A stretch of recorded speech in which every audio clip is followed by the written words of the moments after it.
Last week's stewardship video focused on the impact of Stone Church's caring for the wider community, welcoming the stranger, housing for the unhoused. Naturally, though, most of our attention is directed to those we sit beside on Sunday mornings or socialize with as fellow members of this church community. Whether we're talking about relating to our friends on a personal level or helping pay for the facilities and activities, worship services and educational opportunities of the congregation we are all a part of, when we give, we are caring for each other. Love. When you do your video work on Sunday mornings, do you see that as a form of caring? Yeah, because we're like helping with the church and stuff. And people who can't be at church can attend. Yeah. Everybody cares. The nice thing in people's interactions with Jet, nobody just shies away from Jet because they don't know how to interact with him. Everybody tries. That's what I love about Stone Church too, is nobody just pretends he's not there because they're uncomfortable with it. People lean in, they give it a try, they say hi. Like I said, Jet has a role in it too, and he's getting better at his part. But yeah, everybody's been great. In reality, though, when people think of caring at Stone Church, what most of them think of first are the pastors and deacons. Caring is in their job description. And the time when their care is most in demand is when we are most in need, like after Lawrence Summers' medical emergency. When I get a card from the deacons and people from church, I know that they really are caring, and I know that they're praying for us. It's so much more personal than an email. It's just something that tangible, and it's, very appreciated. When Dad died, it was hard because I saw the pain that my mom was going through. And then Jack wanted to go on a vacation, and we did that, and he died on vacation. And the first one I thought to call was Irene, and of course she was there. And then after that was my mom's death, and my goodness, Irene was there probably more than we were.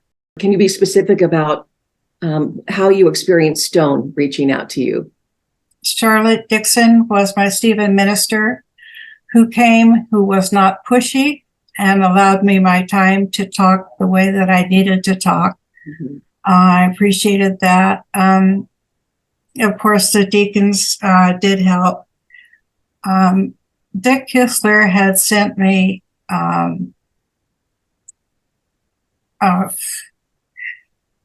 a YouTube of Carolina Prosenko as she was playing the violin. She was like 11 years old.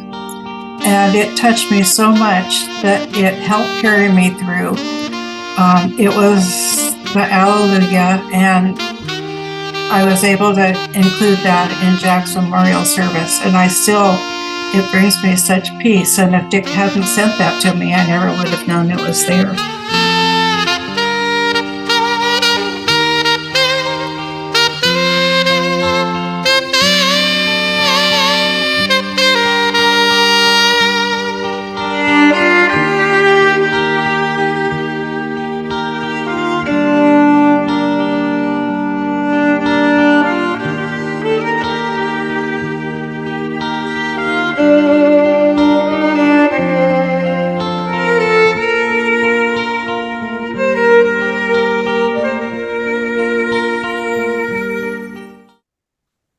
Last winter, Stephanie Easton was diagnosed with colon cancer. Our care for her reveals an important lesson in cultural sensitivity. Basically, we were fed by mostly people at Stone from February until June, really. What's it like to be the object of that sort of attention? I am an only child.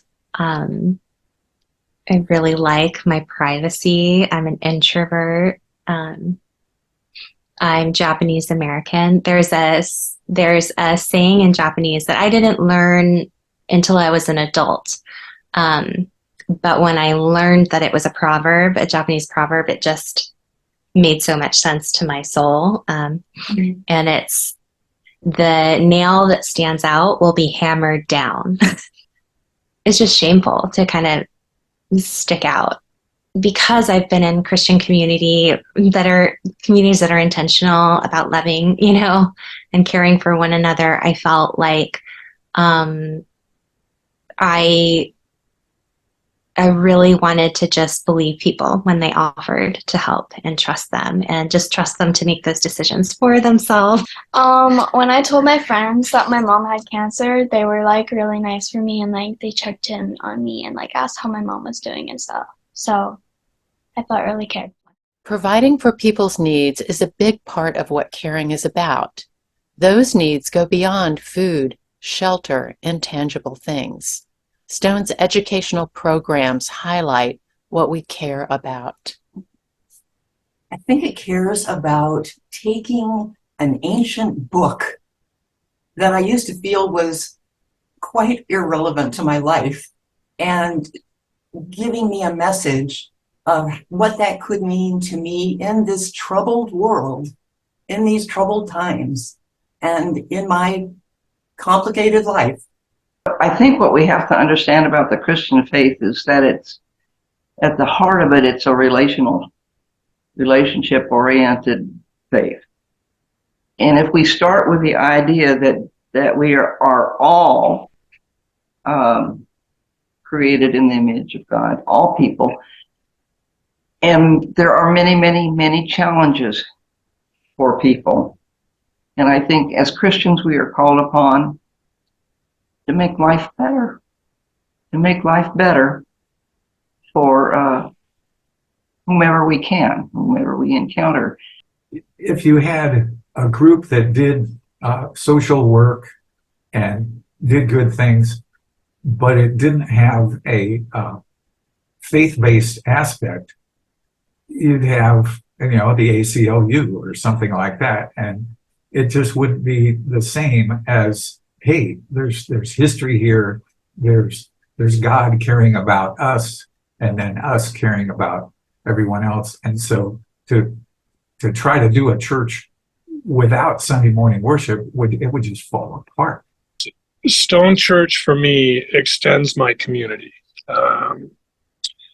With Jet and some of the things I participate in life, my world has the potential to kind of shrink, and my orbit could get pretty small if I let it. But Stone Church provides some amazing outlets. I think that's why Jet has always loved the music at Stone Church. It's one of the big attractions for him. When he was in the children's choir with Peggy Spool, her warm-up exercises served as additional speech therapy. I mean, he got really good at those. It was pretty neat to watch.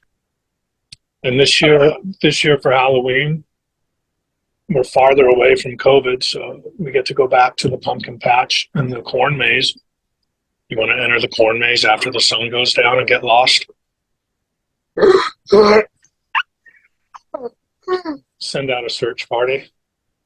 Bring a flare gun. When you consider your pledge to Stone Church for the coming year, please remember what caring for the closest members of our community has meant for them, and how much more we need to do in the coming year.